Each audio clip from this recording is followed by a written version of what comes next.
El 19 de diciembre de 2011 reinaba un ambiente enrarecido en las calles de Pyongyang, capital de Corea del Norte.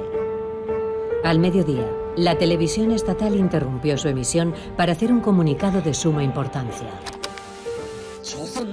El secretario general del Partido del Trabajo, dirigente de la Comisión de Defensa de la República Democrática Popular de Corea, comandante supremo del Ejército Popular, nuestro gran líder Kim Jong-il, ha fallecido repentinamente a causa de un ataque fulminante al corazón.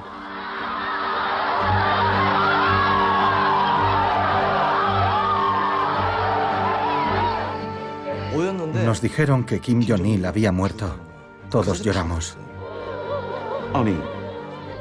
¿Pero Dios no es inmortal? ¿Cómo puede morir nuestro jefe de Estado? Algunas personas estaban tristes de verdad. Otras fingían estarlo. Si no lloras ni muestras tus emociones, estás de inmediato en el punto de mira del régimen.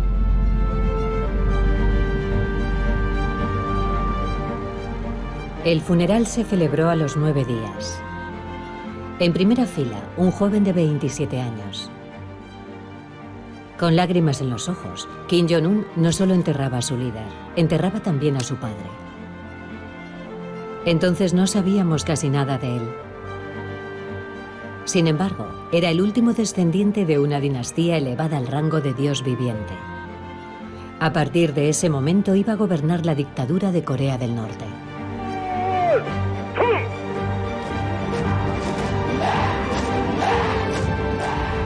El mundo entero se preguntaba si el nuevo líder concedería algo de libertad a su pueblo, o si por el contrario seguiría los pasos de su padre y de su abuelo. Pero Kim Jong-un se ha mostrado tan déspota como sus predecesores. En la escena internacional, en cambio, ha marcado el inicio de una nueva era. Cuando su país estaba más solo que nunca, el último Kim logró romper el aislamiento diplomático. Ha sido recibido con todos los honores y ha sabido hacerse un lugar en la mesa de las grandes naciones. Y sobre todo ha hecho de Corea del Norte una potencia nuclear por derecho propio, que hoy amenaza a todo el planeta. Esta es la historia de Kim Jong-un, heredero de la dictadura más desafiante del mundo.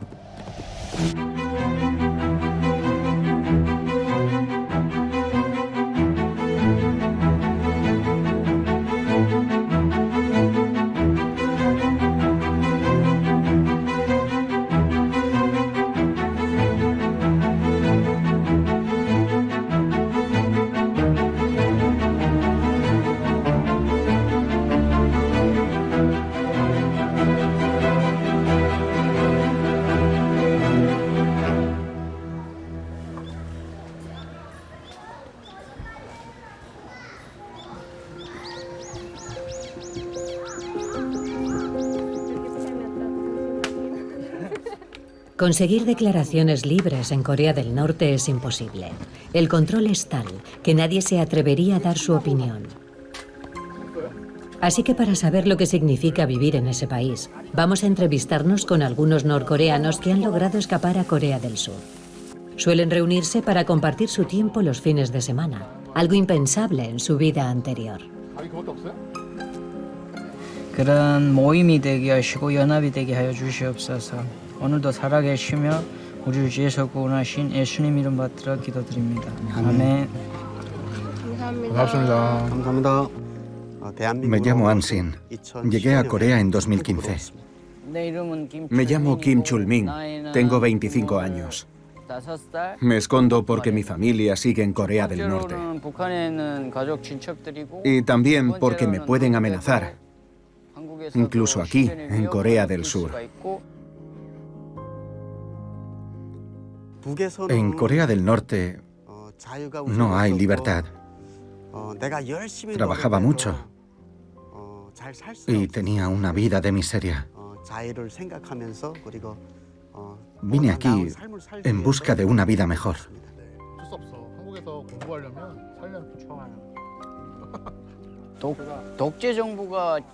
Corea del Norte es una dictadura pura y dura. Por eso nunca hemos tenido ninguna oportunidad. Si no perteneces a la élite, no tienes nada. De Corea del Norte primero fui a China. Al cabo de un año encontré a un pasador y fuimos a Vietnam, Laos y Tailandia, hasta llegar a Corea.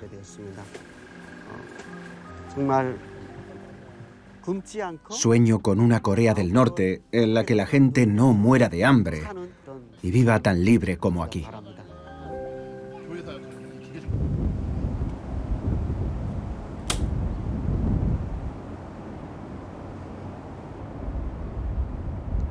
Liberarse de la influencia psicológica y del temor que genera el régimen no resulta fácil.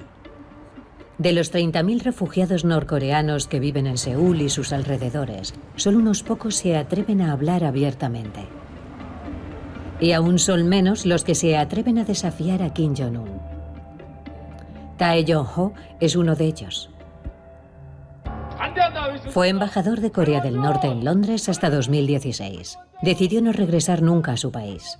Desde entonces se dedica a la política en Corea del Sur. Mi sueño es enseñar al pueblo norcoreano y a la élite del país, mis antiguos colegas, cómo funciona una democracia.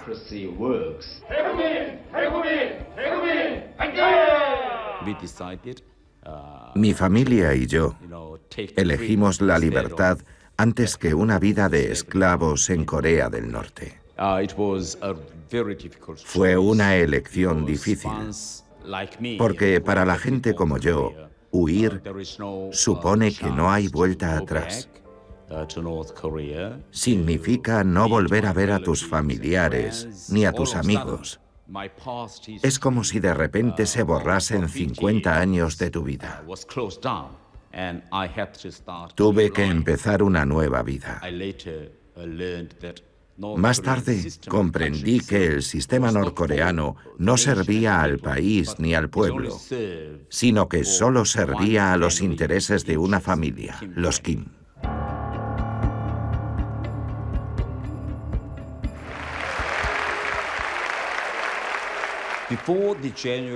Antes de enero de 2009, los norcoreanos ni siquiera sabían de la existencia de Kim Jong-un. Era un hijo oculto de Kim Jong-il.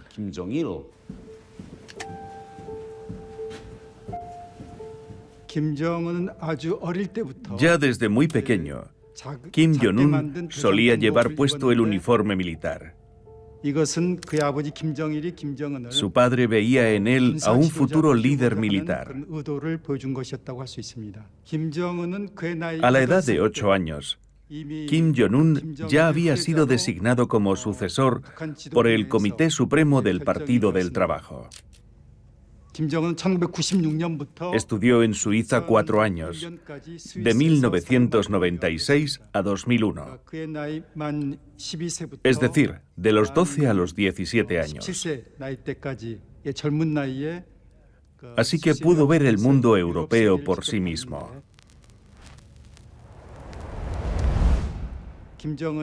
Nada más regresar de Suiza, Kim Jong-un ingresó en la universidad militar para recibir formación militar.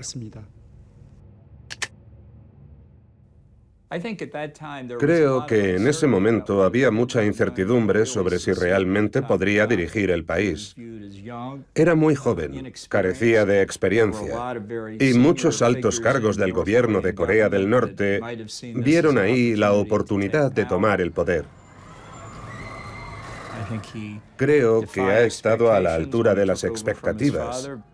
Kim Jong-un se ha convertido en el beneficiario de la única dictadura comunista hereditaria del mundo.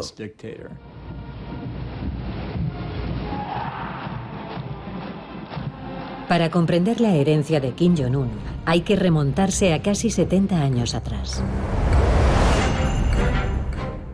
A partir de 1945, al igual que Alemania Oriental y Occidental, el país se dirigía a una división. El sur contaba con el apoyo militar de Estados Unidos, preocupado por detener la expansión comunista. Al norte, gracias al apoyo de la URSS, Kim Il-sung, abuelo del actual dictador, se convirtió muy rápidamente en el hombre fuerte. Instauró un régimen como el de su mentor, Joseph Stalin. Desde ese momento, la dinastía Kim nunca ha dejado el poder. Oficialmente, Kim Il-sung fundó el régimen norcoreano en 1948.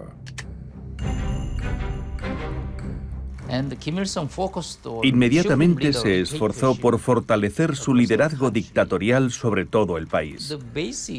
Desde entonces, los principios fundamentales del régimen no han cambiado.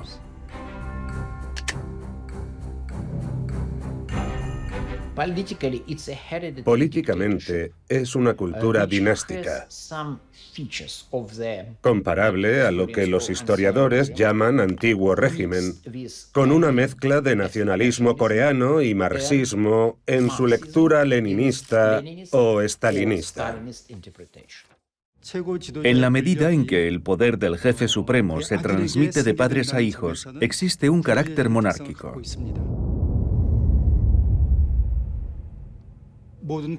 Kim Jong-un concentra todos los poderes de Corea del Norte a través del Partido del Trabajo, una especie de partido comunista que en realidad controla todas las organizaciones, incluidos el Estado y el ejército. El 25 de junio de 1950, el abuelo de Kim Jong-un, que soñaba con dirigir todo el país, lanzó sus tropas a la conquista del sur. Apenas 2 meses después, las tropas estaban a punto de aplastar al ejército de Corea del Sur. Pero nada salió según lo previsto.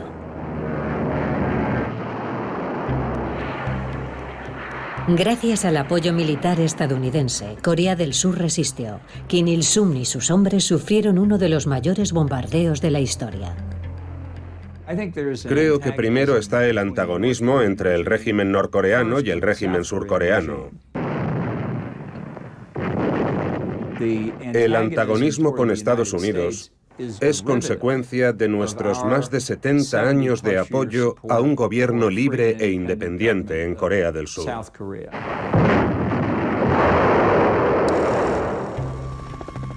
Tras 3 años de combate y más de 2 millones de muertos, las dos Coreas firmaron un alto el fuego el 27 de julio de 1953, bajo los auspicios de la ONU. El acuerdo preveía la creación de una nueva frontera, arbitraria y artificial, a lo largo del paralelo 38. En cuanto a la guerra, oficialmente nunca terminó. Desde entonces, los Kim han alimentado un odio persistente hacia los norteamericanos, a quienes consideran su verdadero enemigo que trabaja para destruirlos. Desde entonces, el país vive aislado del mundo.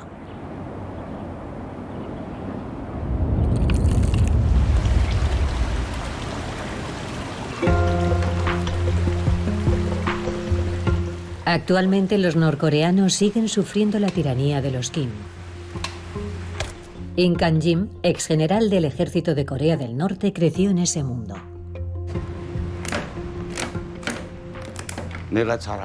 Cuando era pequeño, no sabía nada del resto del mundo. Vivía feliz y despreocupado porque creía que nuestro país era el mejor del mundo. El odio hasta la médula a Estados Unidos es lo primero que nos inculcan. Nos dicen, a pesar de los esfuerzos sinceros de nuestro amado gran líder, las cosas van mal por culpa de los asquerosos estadounidenses.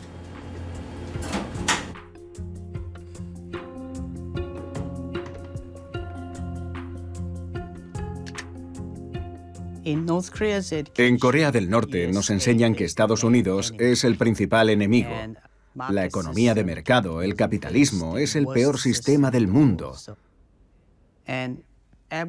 Todos los domingos había un informativo internacional que solo mostraba malas noticias de Estados Unidos y demás países occidentales, como accidentes o personas sin hogar. Nunca mostraban buenas noticias. En Corea del Norte solo se conoce la sociedad norcoreana. No sabemos cómo son otros países desarrollados.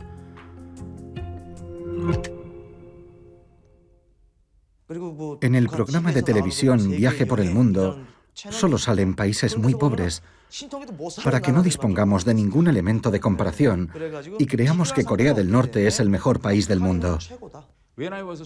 Cuando era pequeño, pensaba que Corea del Norte era el paraíso. Todo lo que teníamos venía del líder y su familia. Los Kim eran los salvadores de la nación, y yo creía todo lo que me decían en el colegio. Los Kim mantienen el poder gracias al adoctrinamiento generalizado de la población.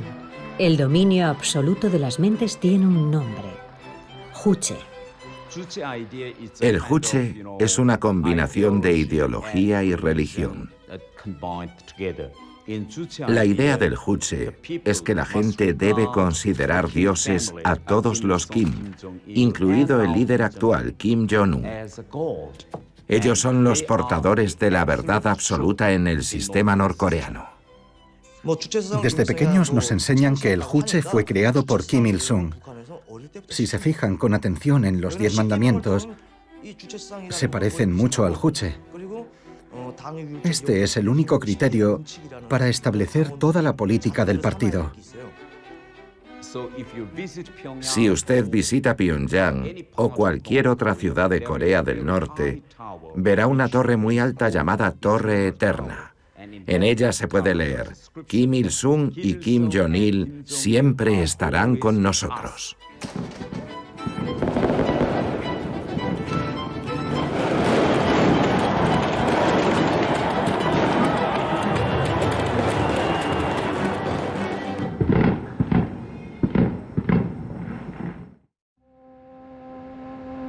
En 1994, después de 50 años de mandato absoluto, Kim Il-sung cedió el poder a su hijo Kim Jong-il antes de morir.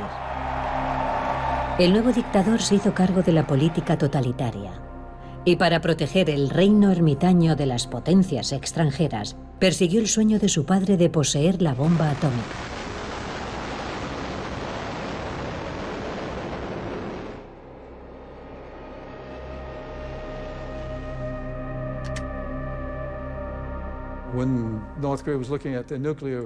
Corea del Norte recurrió a la Unión Soviética cuando quiso adquirir capacidad nuclear. Sus reactores procedían de la Unión Soviética. En las décadas de los 60 y 70, toda la tecnología de misiles era soviética. Cuando la Unión Soviética cayó en 1991, todo cambió. Ya no podían proporcionarles material ni asistencia. Entonces, Corea del Norte decidió ser independiente. Con la caída de la Unión Soviética, el padre de Kim Jong-un debía encontrar un nuevo socio, capaz de proporcionarle la tecnología que le faltaba. En aquella época, el padre de la bomba pakistaní, Abdul Qadir Khan, ofrecía sus servicios al mejor postor.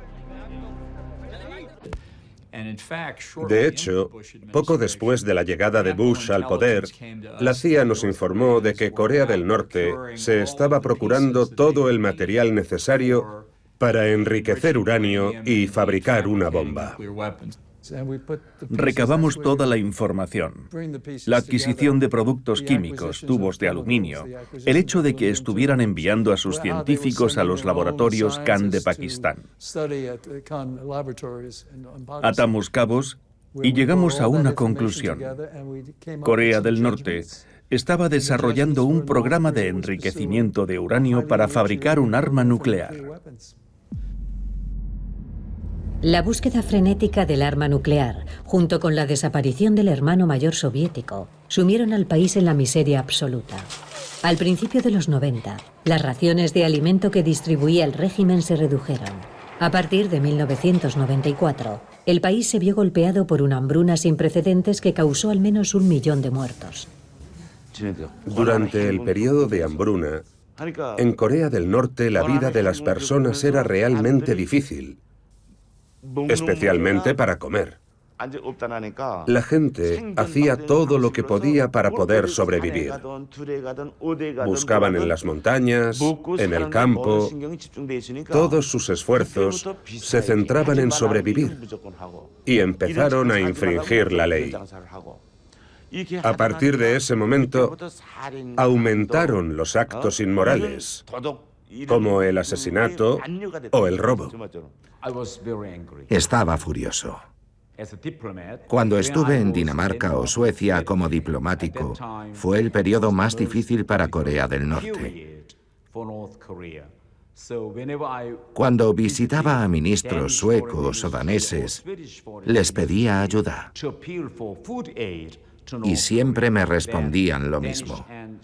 La escasez de alimentos no se debe a la gente ni al clima, se debe a las decisiones tomadas por su régimen.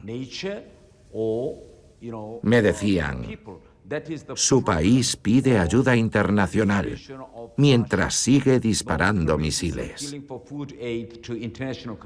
Eso significa que tienen dinero.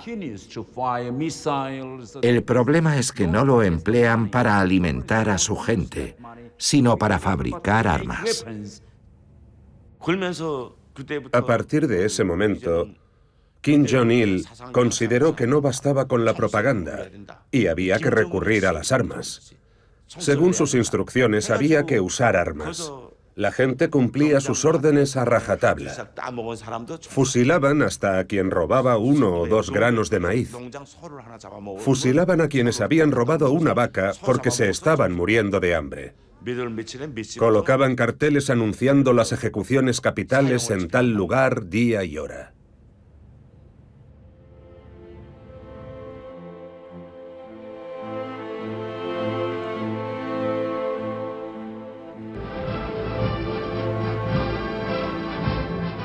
Kim Jong-un era un privilegiado que nunca había tenido que soportar ni el hambre ni la violencia del régimen, pero sabía cuánto había sufrido su pueblo. Cuando el primer Kim del siglo XXI llegó al poder, reivindicó el hecho de dar la espalda al legado de su padre. Tenía 28 años y soñaba con el desarrollo económico y la paz. Su primer discurso el 15 de abril de 2012 era optimista. Nuestro partido y nuestro gobierno irán de la mano con todo el que quiera la paz, la prosperidad y la reunificación de nuestras dos naciones.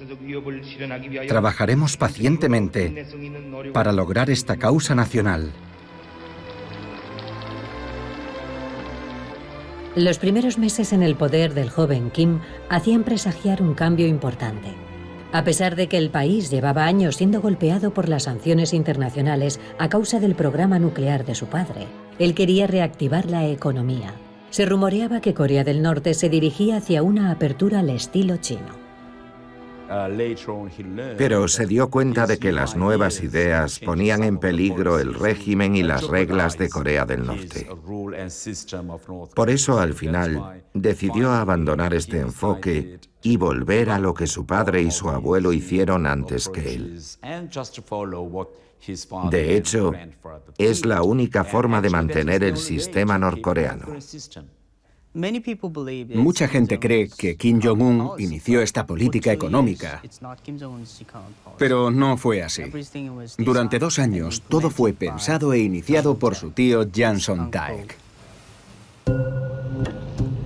La apertura económica de la que disfrutaban los norcoreanos era real, pero el joven líder, asustado ante la idea de que su poder se debilitase, tramaba entre bastidores una toma de poder absoluta. El 8 de diciembre de 2013, su tío Jang Song-taek, precisamente el que había traído el peligro, fue el primero en pagar públicamente el precio. Acusado oficialmente de traicionar los intereses del país, fue detenido en una reunión del partido. Era la primera vez que sucedía algo así en 50 años, y una advertencia para todos los norcoreanos. Kim Jong-un quería recuperar el control total del país. Y pensó que su tío podría ser una amenaza para él, porque algunas personas, sobre todo de la élite, consideraban que era muy competente y podría ser el nuevo líder. Ya hemos visto situaciones como esta en el pasado y sabemos lo que sucedió. Kim Il-sung tenía un hermano. Cuando Kim Jong-il llegó al poder, también purgó a su tío porque era muy poderoso, igual que Jang Son-taek. Era más que un primer ministro. Estaba por encima de cualquier general o de cualquier director. Era la segunda figura del país. Ni mi familia, ni la élite del país podían imaginar que Kim Jong-un pudiera matar a su tío. Fue un gran shock. Creo que la razón por la que lo hizo públicamente fue para decirle a todo el país, y especialmente a los viejos líderes, que podía matar a cualquiera, de modo que si no querían obedecerle, haría que los eliminasen a todos. Al castigar públicamente a un número pequeño de mandos y al ejecutar una sentencia bastante cruel con esos mismos mandos, puede decirse que consiguió su efecto. A partir de entonces, no les quedaba más remedio que obedecer la política del terror.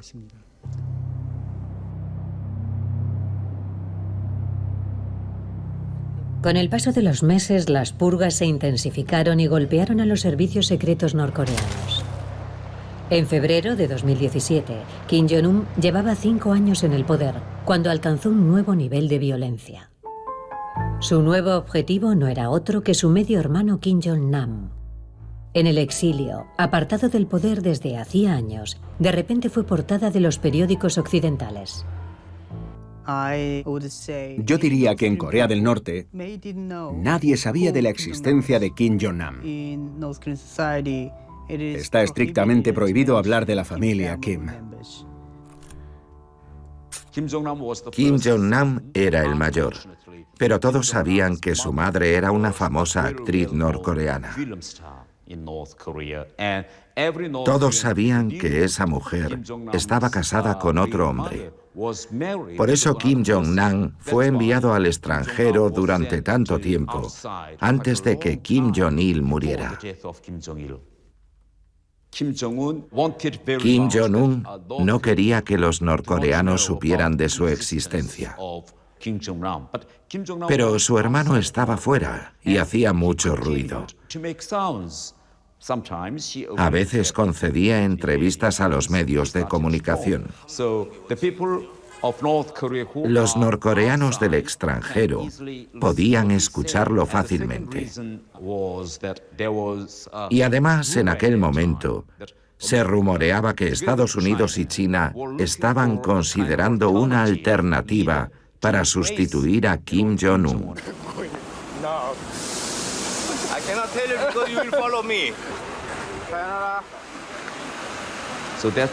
Estas son las razones por las que Kim Jong-un decidió hacerlo desaparecer. El 13 de febrero de 2017, Kim Jong-nam se dirigió al aeropuerto de Kuala Lumpur, Malasia, para coger un avión a Macao. Cuando estaba facturando, 2 mujeres jóvenes le aplicaron en el rostro un veneno neurotóxico. Inmediatamente el hermano de Kim Jong-un comprendió que lo que acababa de pasar era serio. 20 minutos después, falleció de un paro cardíaco. En pocos días, las autoridades de Malasia cerraron la investigación. Las 2 jóvenes que agredieron al hermano del dictador creían que estaban participando en un programa de televisión con cámara oculta. Kim Jong-un no siente estima por nadie, ni por su familia, ni por la élite, y menos aún por su pueblo. Mantiene los métodos de su padre, confía en los servicios secretos del país, conocidos como Bobibu, para controlar a toda la población y conseguir la sumisión. Después de terminar la carrera, fui reclutado por los servicios secretos. En Corea del Norte yo era un espía. La gente como yo investiga exhaustivamente al pueblo, sobre todo a quienes critican al régimen. Luego pasa la información. Es un sistema que vigila intensamente a la población. Aquí es donde los agentes de los servicios de inteligencia desempeñan un papel importante. En aquel momento yo vivía en estricto aislamiento. Realizaba mis investigaciones gracias a informadores que me contaban lo que sentían los norcoreanos. Se trataba de saber la opinión de la gente sobre el régimen de Kim, en especial acerca de los lanzamientos de misiles y las pruebas nucleares. Saber si lo aprobaban o no. También hacíamos controles de vídeos ilegales. Era mi trabajo principal.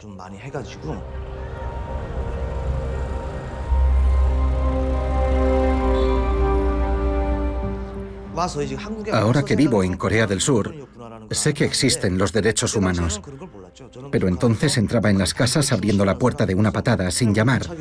Registraba las casas sin permiso. Y si la gente me decía que veía la televisión de Corea del Sur o emisiones norteamericanas, nos los llevábamos ignorando por completo los derechos humanos. Esa gente no tiene piedad. En Corea del Norte no se puede creer en otra cosa que no sea Kim.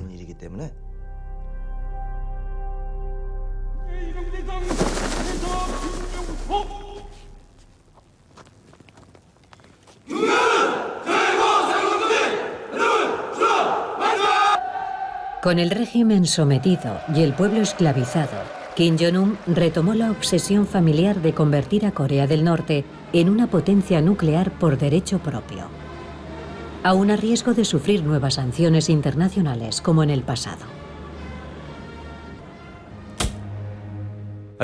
Creo que hace mucho que los norcoreanos comprendieron que si conseguían armas nucleares y podían lanzarlas, en especial contra Estados Unidos, podrían garantizar su propia seguridad durante mucho tiempo. El arma nuclear es el eje de la maquinaria que sostiene al régimen. Sin ella, creo que el régimen de Kim no podría sobrevivir. Para él, es muy útil contar con esta arma en su complicada relación con Estados Unidos. Para poder financiar este tipo de arsenal, a pesar del aislamiento económico, Corea del Norte ha recurrido desde su creación a todo tipo de tráfico: monedas falsas, drogas y armas. A su vez, Kim Jong-un, haciendo gala de ingenio, ha puesto en marcha una nueva fuente de financiación igual de ilegal.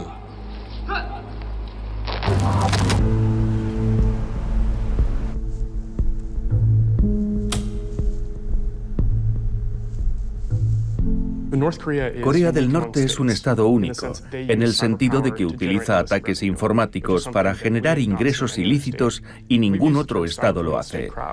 Hemos utilizado los términos de gobernanza cibercriminal para describir este modelo único e inédito. Claramente existe un nexo entre el ascenso al poder de Kim Jong-un y el aumento de la cibercriminalidad norcoreana. Creció en un entorno más tecnológico que su padre y su abuelo, y llevó a Corea del Norte hacia el ciberdelito.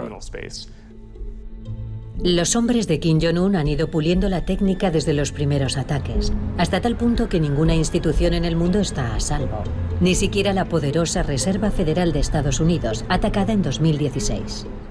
En 2016, los piratas informáticos de Corea del Norte enviaron órdenes de transferencias falsas al Banco de Bangladesh desde la Reserva Federal. Querían robar miles de millones y lograron desfalcar 100 millones de dólares. Es la prueba de su ambición y audacia. Atacar a la Reserva Federal es algo muy serio. Las estimaciones más recientes de los servicios de inteligencia calculan que el ejército de hackers norcoreano cuenta con 7.000 miembros. Y cuando dicen que lograron robar cientos, incluso miles de millones de dólares, es cierto. Es el juego del gato y el ratón. Cada vez que las instituciones financieras se adaptan a este tipo de ataques, los norcoreanos también innovan y consiguen burlar las sanciones económicas. Gracias a su ejército de piratas informáticos y a los cientos de millones que recaudan, el déspota norcoreano puede financiar un arsenal nuclear como nunca antes en la historia de su país. Con Kim Jong-un hemos visto duplicarse y luego triplicarse las fuerzas de disuasión nuclear del país. Ha probado los primeros misiles intercontinentales, la primera ojiva nuclear. Todo eso ha sido con él.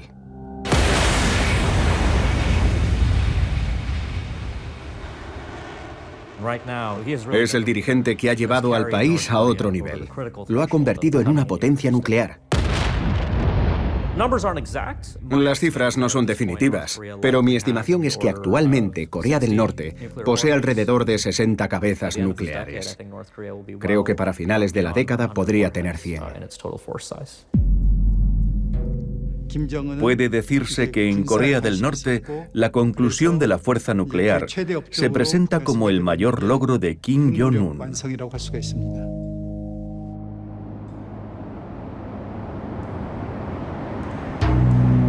Al otro lado del mundo, en Nueva York, las acciones de Kim Jong-un preocupan al Consejo de Seguridad de la ONU.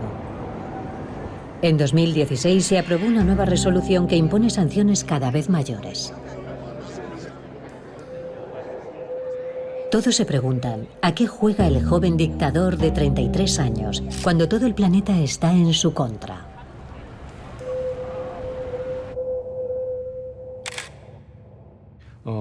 Existe polémica sobre si Kim Jong-un está loco o no. Es una teoría controvertida, pero yo no creo que esté tan loco.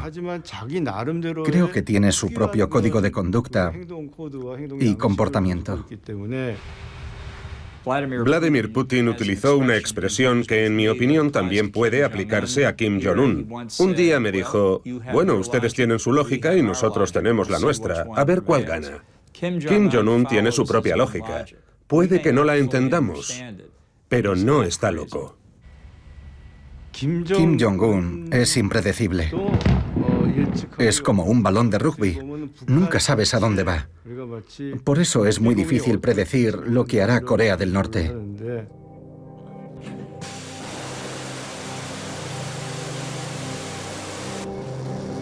El 3 de septiembre de 2017, Kim Jong-un, impermeable a las sanciones económicas, dio un nuevo paso en la provocación al probar una bomba de hidrógeno, el arma nuclear más potente.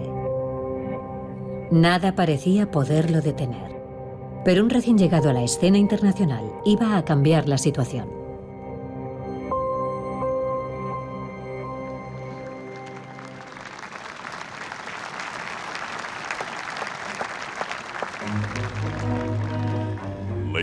Damas y caballeros, el nuevo presidente de Estados Unidos, Donald John Trump.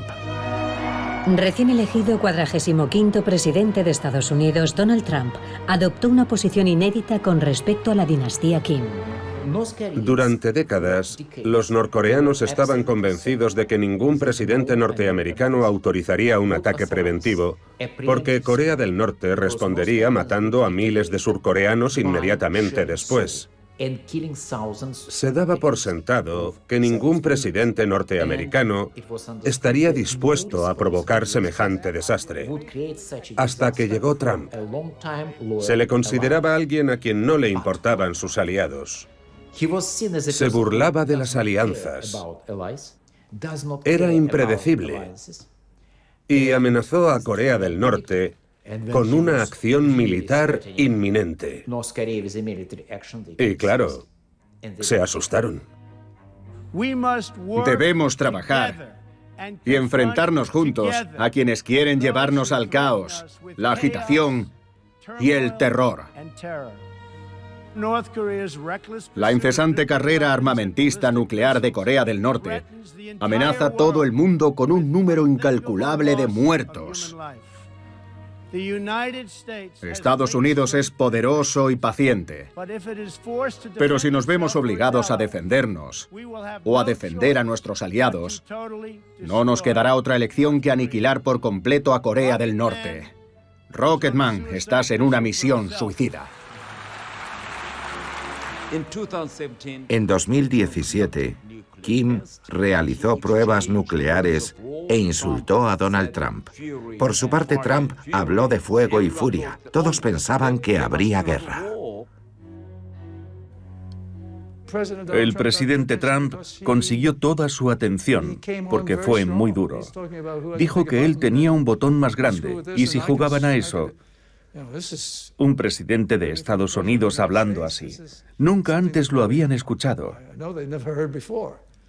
Imagino que en Pyongyang estaban preocupados. A ver qué hace este tipo.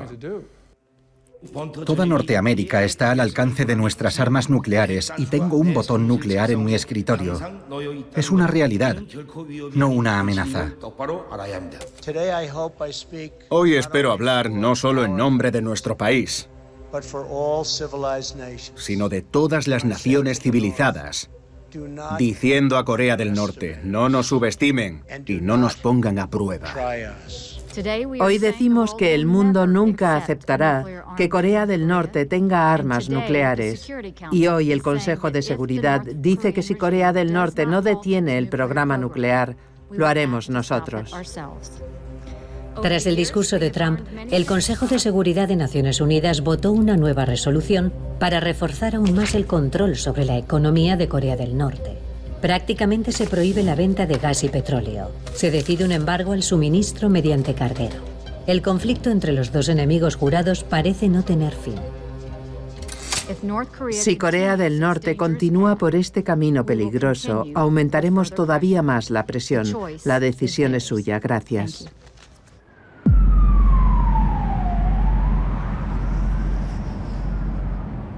El recrudecimiento de la relación era tal que cualquier solución diplomática entre Corea del Norte y Estados Unidos parecía ilusoria.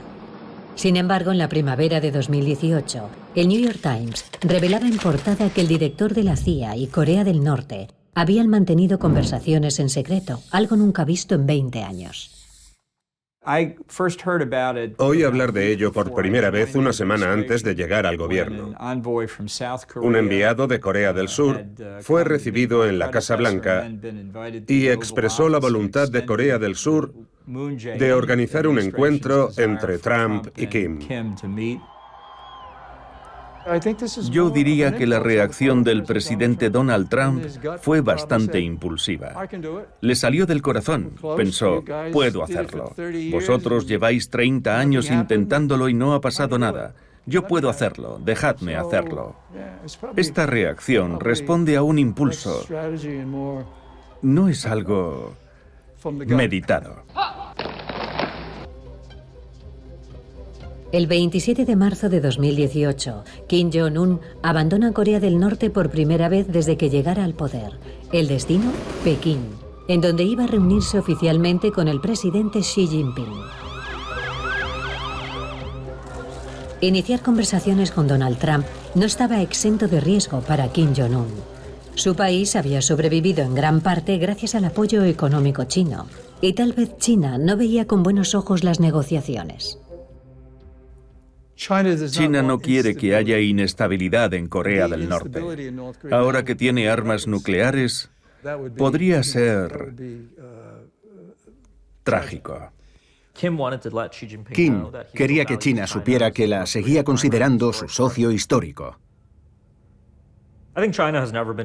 Creo que China nunca se ha sentido cómoda con el hecho de que Corea del Norte tenga armas nucleares, pero con el tiempo ha comprendido que Corea del Norte podría convertirse en un activo en la competición con Estados Unidos. Tampoco debemos olvidar que China tiene la sartén por el mango. Si corta el suministro de energía u otros suministros, la economía de Corea del Norte se hundirá. Creo que hablamos de un momento que marca un cambio de tono importante entre Estados Unidos y China. Es el inicio de una guerra comercial, de malas relaciones con la administración Trump. Todo encaja, y la relación de China con Corea del Norte mejora a medida que se deteriora la relación con Estados Unidos.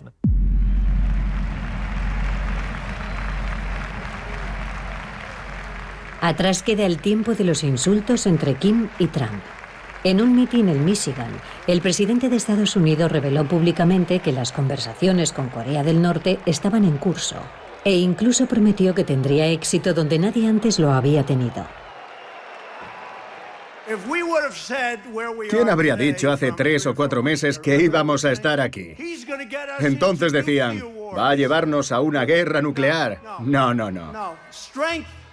Es la fuerza que evitará la guerra nuclear. La evitará, no la provocará.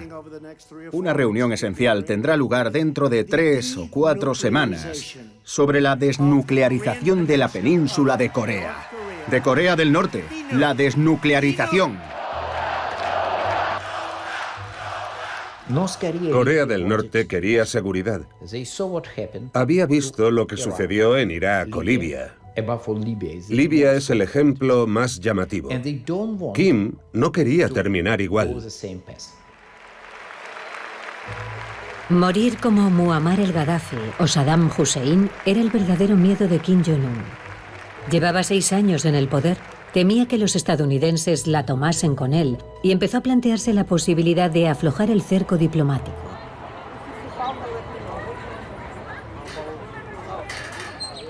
Unas semanas después, Donald Trump, desde la Casa Blanca, anunció en su cuenta de Twitter que iba a entrevistarse con Kim Jong-un el 12 de junio en Singapur.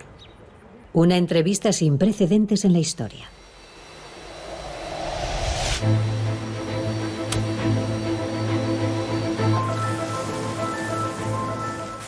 Para Donald Trump, la cumbre de Singapur no respondía a ninguna estrategia. No tenía una política clara al asistir y no sabía cuál era el objetivo. Pero vio en este acontecimiento la oportunidad de estar en escena, dar una rueda de prensa, evaluar a Kim Jong-un e incluso llegar a un acuerdo. Trump había preparado un acercamiento de jefe de Estado a jefe de Estado. Por desgracia, el presidente Trump no había preparado ni estudiado suficientemente los asuntos de Corea del Norte. Fue muy tenso para los norteamericanos porque sabíamos lo poco preparado que estaba Trump y suponíamos que Kim estaría muy bien preparado. Los Kim tienen una amplia experiencia en diplomacia. Escuchan la CNN, leen la prensa extranjera, ven la televisión de Corea del Sur. En el transcurso de la reunión, Kim le preguntó a Trump lo que pensaba de él. Y Trump le respondió cosas muy amables, pensando impresionar o influenciar a Kim Jong-un. Entonces, pensé que Kim se estaba dando cuenta de que era una respuesta hueca, la de un comercial, pero no la de un jefe de Estado. Firmamos un documento crucial. Un documento muy completo. Lo hemos pasado bien y hemos entablado una buena relación. En el pasado, Estados Unidos estaba obsesionado con la desnuclearización. Pero en el acuerdo de Singapur, de repente el primer punto pasó a ser mejorar las relaciones entre ambos países. Podemos ver lo prudentes que fueron los norcoreanos. Querían reducir los daños y lo hicieron. Frustraron los planes de Trump. Los desbarataron. Muchas gracias, es fantástico.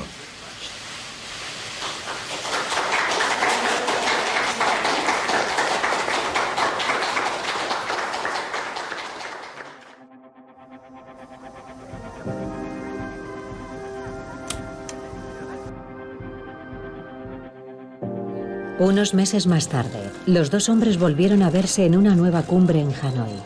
Pero en esta ocasión, la reunión fue un fracaso. Donald Trump exigía la desnuclearización total de Corea del Norte, a lo que Kim se negó categóricamente. La amistad entre ambos se esfumó. Todo fue puro teatro. Creo que fue contraproducente y una pérdida de tiempo, excepto para Donald Trump. Él obtuvo exactamente lo que quería, una gran conferencia de prensa, una audiencia mundial y ser el centro de atención. Para él fue un éxito. El fracaso de la cumbre de Hanoi en febrero de 2019 llevó a Kim a reconsiderar por completo las perspectivas a largo plazo de Corea del Norte. Se fijó 2 prioridades: alinearse con Rusia y China y seguir invirtiendo en el desarrollo de su capacidad nuclear. Al final, Kim Jong-un no consiguió ninguna reducción de las sanciones internacionales, pero logró sentarse en la mesa de la primera potencia mundial y colocar a su país en el tablero de ajedrez de las relaciones internacionales. En cuanto a su fuerza de disuasión, demostró enseguida que continuaría desarrollándola tanto como fuera necesario.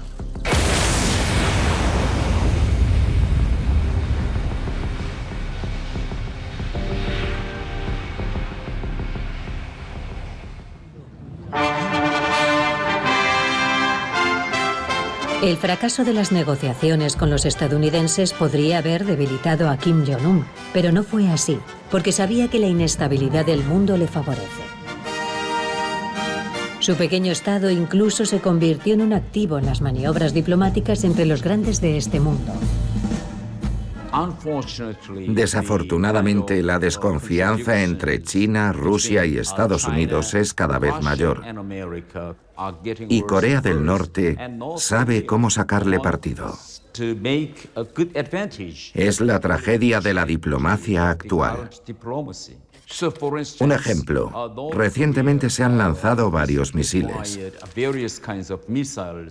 El Consejo de Seguridad de Naciones Unidas debería haber adoptado nuevas resoluciones para aumentar las sanciones. Desafortunadamente, Rusia y China han vetado las sanciones y Corea del Norte se está volviendo cada vez más independiente. La ONU está paralizada porque China y Rusia, a las que no les gusta lo que está haciendo Corea del Norte, prefieren dejar que lo haga para molestar más a Estados Unidos. Olvidemos la ONU, está acabada. Con la situación actual, esto puede durar décadas. En 2022 han disparado más de 33 misiles, misiles hipersónicos, misiles submarinos, misiles de crucero. Es una gran escalada. Estamos entrando en una nueva era de Corea del Norte, una era en la que no nos gustaría entrar. Kim Jong-un dijo en septiembre de 2022 que nunca volvería a hablar de su arsenal nuclear con nadie. Ahora Corea del Norte está centrada en la disuasión nuclear a largo plazo. Kim Jong-un anunció y subrayó que el arma nuclear ya no es solo un arma defensiva, sino también ofensiva. Es un gran cambio. Yo lo llamo la nueva doctrina nuclear de Corea del Norte. Durante los últimos 10 años solo había hablado del aspecto defensivo. Pero ahora, si se sienten amenazados por el resto del mundo, es posible que utilicen sus armas.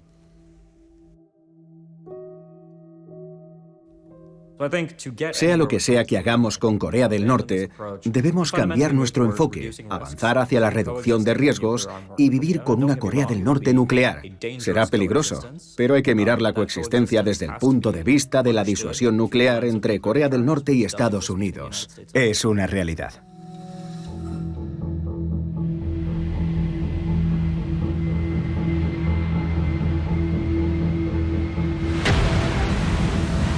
Más de 10 años después de su llegada al poder, Kim Jong-un no ha sido el reformador esperado. Al contrario, ha reforzado su poder militar y, como consecuencia, la amenaza que su régimen representa para la paz mundial.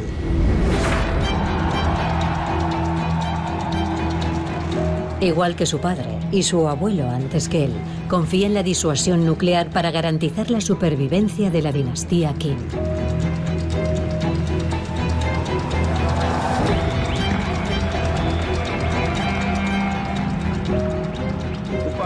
Los sectores de defensa, ciencia y armamento deben desarrollar nuevos equipos militares para aumentar el poder del ejército popular. Si hay fuerzas que intentan vulnerar los intereses fundamentales de nuestro Estado, nuestras fuerzas nucleares deberán cumplir su misión con decisión. Las fuerzas nucleares de nuestra República deben estar a punto para desplegar su fuerza de disuasión.